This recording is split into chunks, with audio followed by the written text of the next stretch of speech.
நம்முடைய இருதயத்தில் விதைக்கப்படுற அந்த வசனம் அது நல்லா விதைக்கப்பட வேணும் என்று சொன்னால் அதை அண்டர்ஸ்டாண்ட் பண்றது ரொம்ப அவசியம். வாழ்வு உண்டாக வேணும், வெற்றி உண்டாக வேணும், சுகம் உண்டாக வேணும், ஜெயம் உண்டாக வேணும்னு சொன்னா புரியுறது ரொம்ப அவசியம். இது விளங்குறது ரொம்ப அவசியம். என் நெஞ்சமே நீ பாடி துதிப்பா, என் மீட்பரே மாமேன்மையே, என் நெஞ்சமே நீ பாடி துதிப்பா, என் மீட்பரே மாமேன்மையே,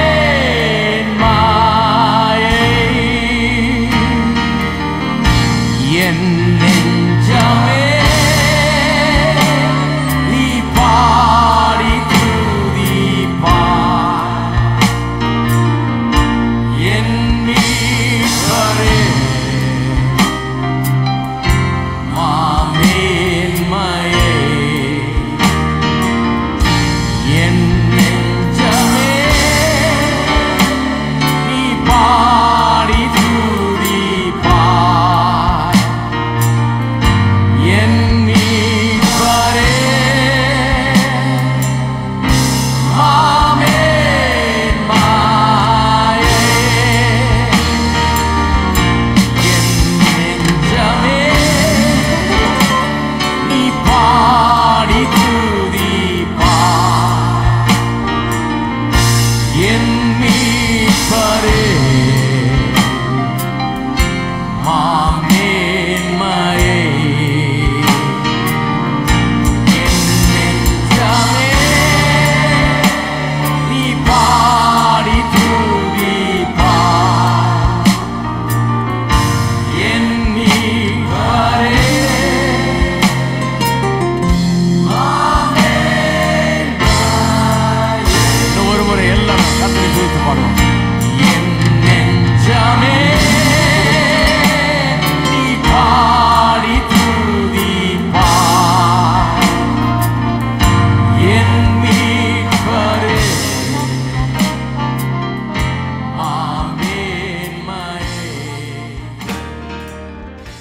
போதகர் சாம்பி செல்லத்துறை அவர்கள் நடத்தும் பூரண சுவிசேஷ வேதாகம கல்லூரியில் ஊழிய பயிற்சி பெற உடனே விண்ணப்பிக்கவும். வகுப்புகள் 2015 ஜூன் மாதம் 15ஆம் தேதி முதல் ஆரம்பமாகிறது. விண்ணப்ப படிவம் பெற பூரண சுவிசேஷ வேதாகம கல்லூரி, தபால் பெட்டி எண் 494, சென்னை 7 அல்லது கீழ்காணும் தொலைபேசி எண்களில் தொடர்பு கொள்ளவும்.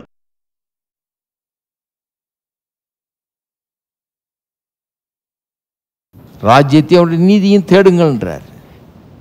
இங்கே இருக்குது. அப்ப தேடுங்கள்னா என்ன?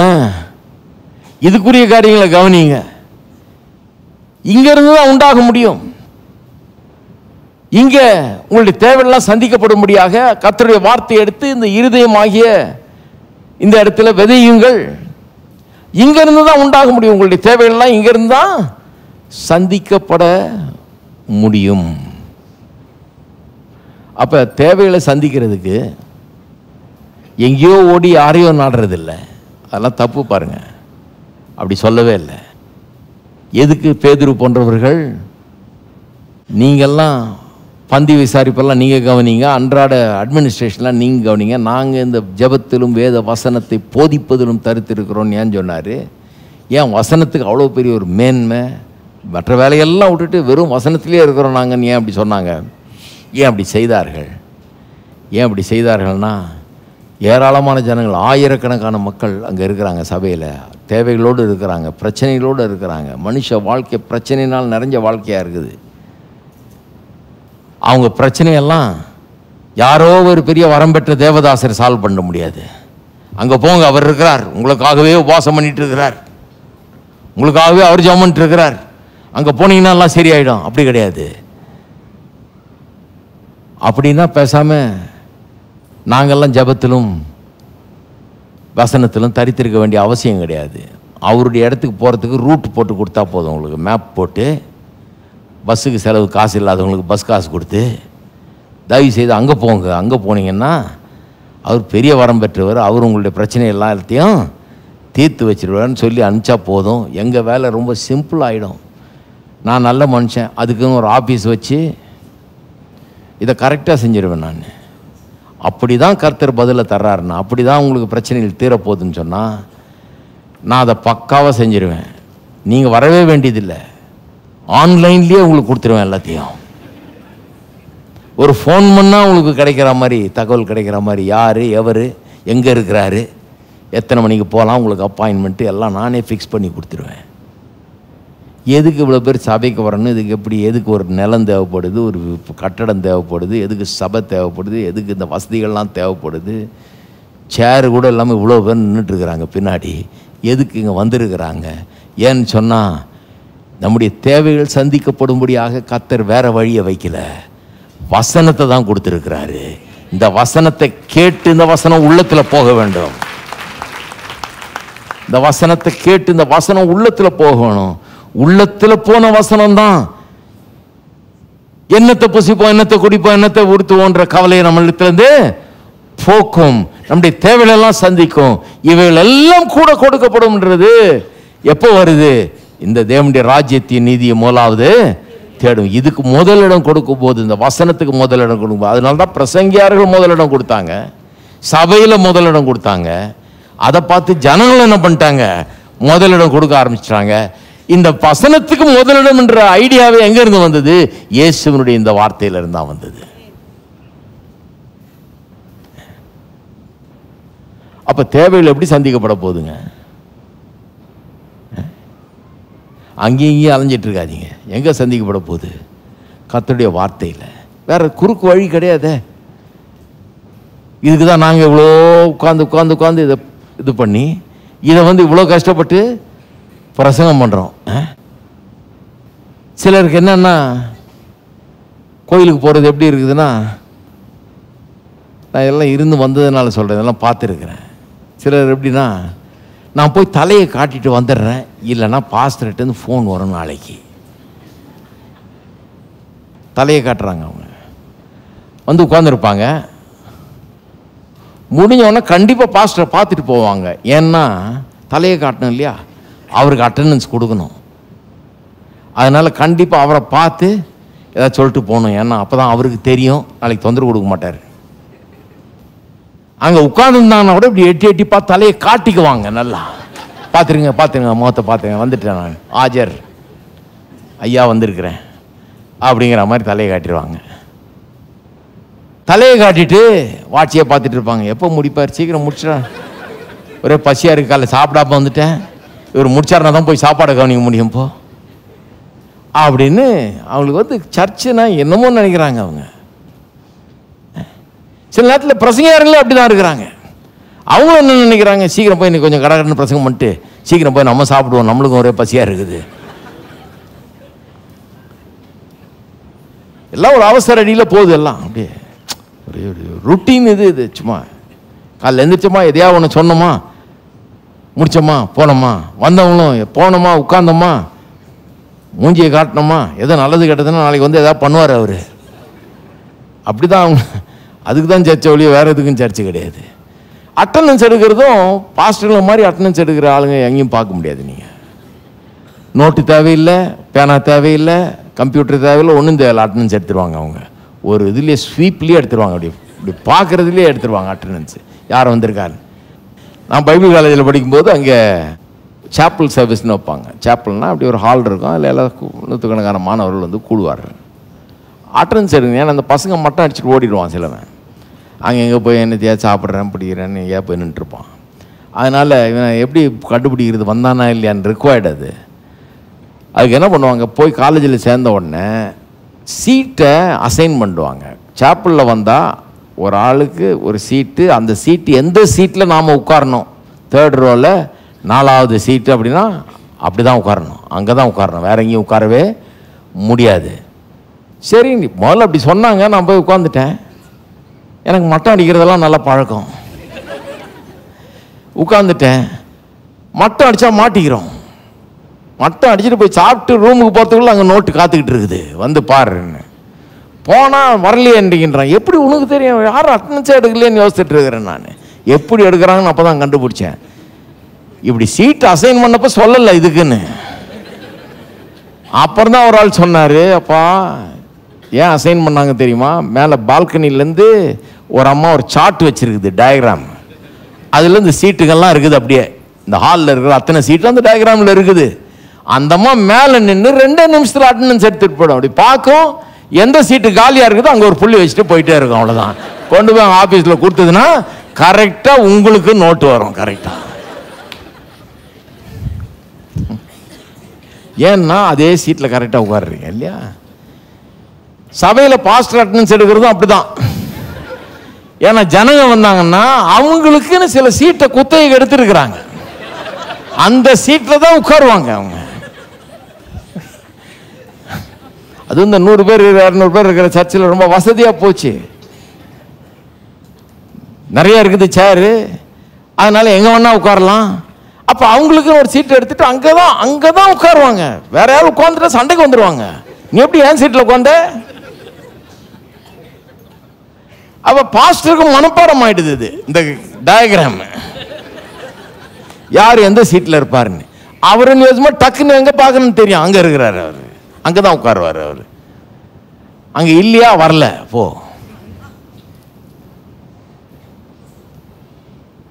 அட்டண்டன்ஸ் பத்தாது. ஏன்னு சொன்னால் வசனம் உள்ள வேலை செய்யணும்னா வசனம் உள்ள போகணும். வெறும் அட்டண்டன்ஸுக்கு தலையை காமிச்சு சீட்டை சூடாக்குனா பத்தாது. அதுக்கு மேலே ஒரு காரியம் நடக்கணும். வாழ்க்கை மாறணும்னா, நல்ல காரியங்கள் நடக்கணும்னா அதுக்கு மேலே ஒரு காரியம் கண்டிப்பாக நடக்கணும். என்ன நடக்கணும்? உட்கார்ந்து கவனிக்கணும், உணர வேண்டும் வசனத்தை. இதை குறித்து சொல்லும்போது இந்த வசனத்தை விதைக்கிறவன் விதைக்க புறப்பட்டான்ற அந்த இதில் சொல்லும்போது எப்படி சொல்லுதுன்னு கொஞ்சம் பாருங்க. நீங்கள் மத்தேயு 13ஆம் அதிகாரத்தில் 19ஆம் வசனத்தில் இப்படி சொல்லி இருக்குது, வசனத்தை கேட்டும் உணராது இருக்கிறவர்களிடத்திலிருந்து பிசாசானவன் வசனத்தை எடுத்து போடுகிறான். கேட்டும் என்ன பண்ணாத இருக்கவங்க? உணராது இருக்கிறவர்கள். உணராது இருக்கிறவர்கள்னா நிறைய பேருக்கு தான் தமிழ் விளங்காத ஆளுங்களுக்கு. அது என்ன உணராது இருக்கிறது? இங்கிலீஷில் சொன்னால் ஈஸியாக விளங்கிடும். அண்டர்ஸ்டாண்ட் பண்ணாத ஆளுங்களுக்கு. இங்கிலீஷில் அப்படியே தான் வருது. இங்கிலீஷ் டிரான்ஸ்லேஷன் வாசித்து பாருங்கள். கேட்டாங்க ஆனால் அண்டர்ஸ்டாண்ட் பண்ணாத ஆளுங்க. அண்டர்ஸ்டாண்ட்னா புரியாத ஆளுங்களுக்கு. கேட்டாங்க ஆனால் அது என்ன அர்த்தம்னு தெரியாது. இது சத்தியத்தை உணர்ந்து கொள்ளவில்லை, புரிஞ்சு கொள்ளவில்லை, அறிந்து கொள்ளவில்லை. அப்படி அறிந்து கொள்ளாத ஆள்கிட்ட வசனத்தை என்ன பண்றான் பிசாசு? எடுத்து போடுகிறான். அப்ப இந்த வசனம், வானத்திலிருந்து இறங்கி வர்ற வசனம் நம்முடைய வாயில விதையா மாறி நம்முடைய இருதயத்தில் விதைக்கப்படுகிறது. நம்முடைய இருதயத்தில் விதைக்கப்படுற அந்த வசனம் அது நல்லா விதைக்கப்பட வேணும் என்று சொன்னால் அதை அண்டர்ஸ்டாண்ட் பண்றது ரொம்ப அவசியம். வாழ்வு உண்டாக வேணும், வெற்றி உண்டாக வேணும், சுகம் உண்டாக வேணும், ஜெயம் உண்டாக வேணும்னு சொன்னா புரியுறது ரொம்ப அவசியம். இது விளங்குறது ரொம்ப அவசியம். எல்லாருக்கும் புரியுமா அப்படின்றாங்க சிலர். கண்டிப்பா புரியும். இது ஒன்றும் ராக்கெட் சயின்ஸ் இல்லை. விளங்கும், விளங்கணும். ஏன்னா விளங்குனாதான் அது வேர்கொள்ளும், வேர்கொண்டு பலனை அது அளிக்க முடியும். இதெல்லாம் ரொம்ப முக்கியம் பாருங்க. அப்ப இந்த நமக்குள்ள இருக்கிற இந்த தேவனுடைய ராஜ்யம் கடைசியில் வரப்போகிற அந்த ராஜ்யத்தை போலவே இருக்கிறது தன்மையில். அந்த ராஜ்யம் எப்படி நம்முடைய எல்லா தொல்லைகளையும் போக்கி கஷ்டங்களையும் போக்கி ஒரு புதிய நல்ல வாழ்வை நமக்கு உண்டாக்க போகிறது அந்த ராஜ்யம், வரப்போகிற ராஜ்யம். அதுபோலவே இந்த ராஜ்யமும் நமக்குள்ள இன்றைக்கு வந்திருக்கிற ராஜ்யமும் நம்முடைய தேவையெல்லாம் பெருமளவு சந்திக்கக்கூடிய ஒரு ராஜ்யமாகத்தான் இருக்கிறது. இந்த ராஜ்யத்திலிருந்து தான் நம்மளுக்கு சப்ளை வருது. இதான் ட்ரெஷர் ஹவுஸ். ஹலோ, இதான் பொக்கிஷ சாலை. இருக்கீங்களா? எது பொக்கிஷ சாலை? இருதயம் தான் பொக்கிஷ சாலை. ஒரு நாடுனா அங்கே ட்ரெஷரர்னு இருக்கிறாங்க, நாட்டுக்கு இல்லையா? ட்ரெஷரி டிபார்ட்மெண்ட் இருக்குது, ட்ரெஷரின்னு இருக்குது, பொக்கிஷ சாலைன்னு இருக்குது. அங்கேருந்து தான் நாட்டில் அத்தனை பில்லையும் பே பண்ணுறாங்க. அவ்வளோ தேவையும் சந்திக்கப்படுது. ஆஸ்பத்திரி நடத்துகிறாங்க, பள்ளிக்கூடம் நடத்துகிறாங்க, கல்லூரி நடத்துகிறாங்க, யூனிவர்சிட்டி நடத்துகிறாங்க,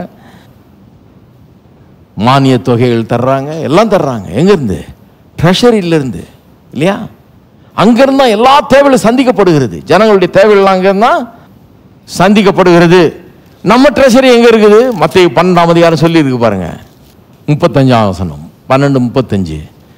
நல்ல மனுஷன் இருதயமாகிய நல்ல பொக்கிஷத்திலிருந்து. ஹலோ, இருக்கிறீங்களா?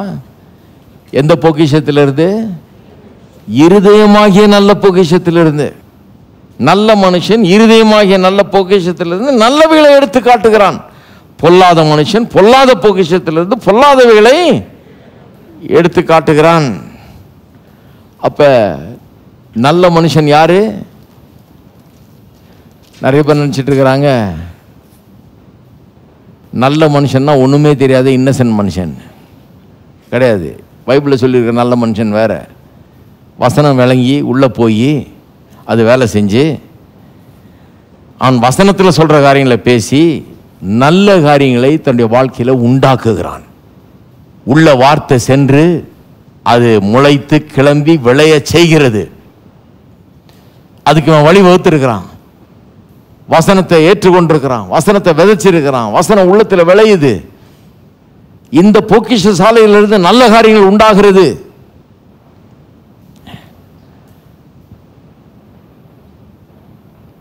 கெட்ட மனுஷன் யாரு? நம்ம நினச்சிட்டு இருக்கிறோம் குடிச்ச பரண்டு இது பண்ணுறவன். கெட்ட மனுஷன் யாரு? கெட்ட காரியங்களை பிறப்பிக்கிறவன். எப்படி பிறப்பிக்கிறான்? அவன் இருதயம் கெட்டதாக இருக்குது. கெட்ட வேலை கொண்டாந்து இருதயத்தில் வச்சிருக்கிறான். வாயை திறந்து பேசும்போது எதை பேசுகிறோங்கிறது அவனுக்கு விளங்குறது இல்லை. வாயை திறந்து பேசும்போது அந்த வார்த்தைகள் இருதயத்துக்குள்ளே போகிறதுங்கிறது விளங்குறது இல்லை.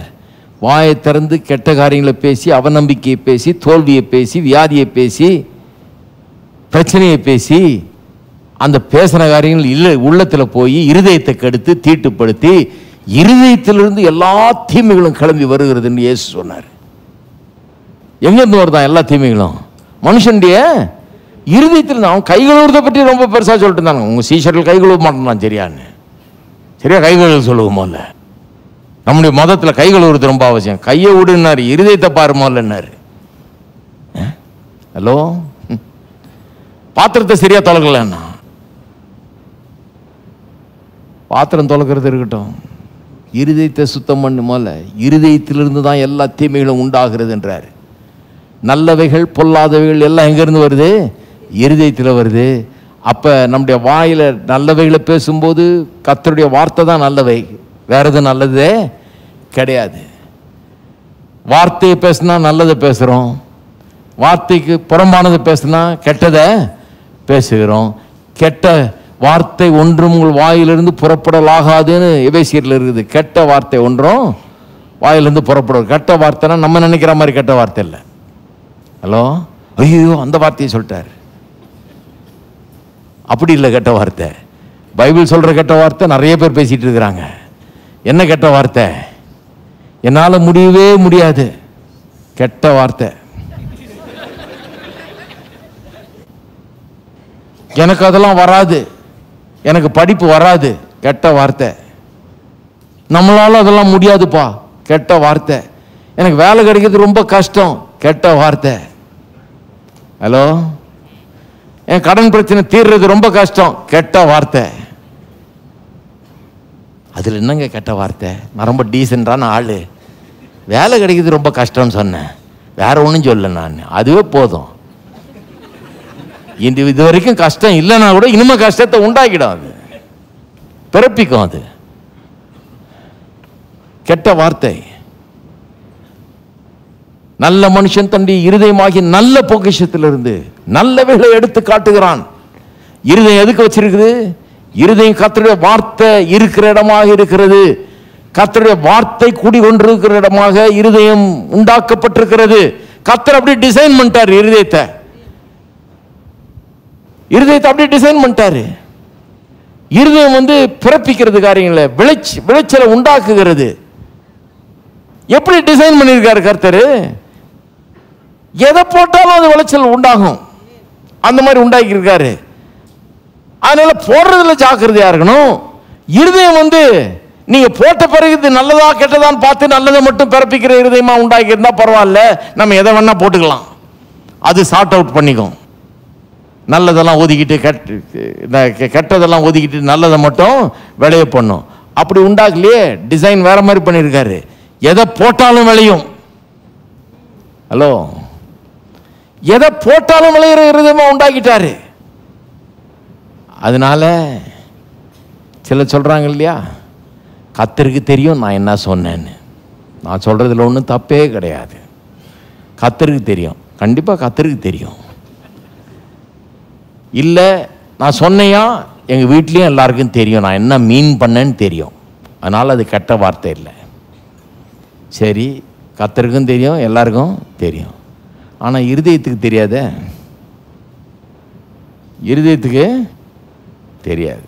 தெரியாததுனால அது தெரியாமல் அந்த கெட்ட காரியத்தை உண்டாக்கிடும். ஏன்னா அப்படி டிசைன் பண்ணிட்டார் கர்த்தர். அப்படிதான் அது, அப்படிதான் அது. அப்ப பாருங்க, இருதயம் அப்படிப்பட்டதா இருக்கிறது. இருதயம் தான் அந்த விளை பூமி. அங்கிருந்து எல்லாம் உண்டாகிறது. எல்லா தேவைகளையும் சந்திக்க வேண்டிய இருதயம் நிறைய பேருக்கு எல்லா தேவைகளையும் உண்டாக்கிட்டு இருக்குது.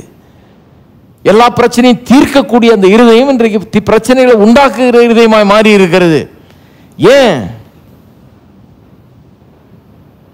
இவங்க வாயை எப்படி யூஸ் பண்ணி நல்ல காரியங்களை விதைக்கணுன்றதை புரியாதவர்களாக, அறியாதவர்களாக இருக்கிறார்கள்.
அவர் உண்மையுள்ளவர், வாக்கு மறப்பதில்லை.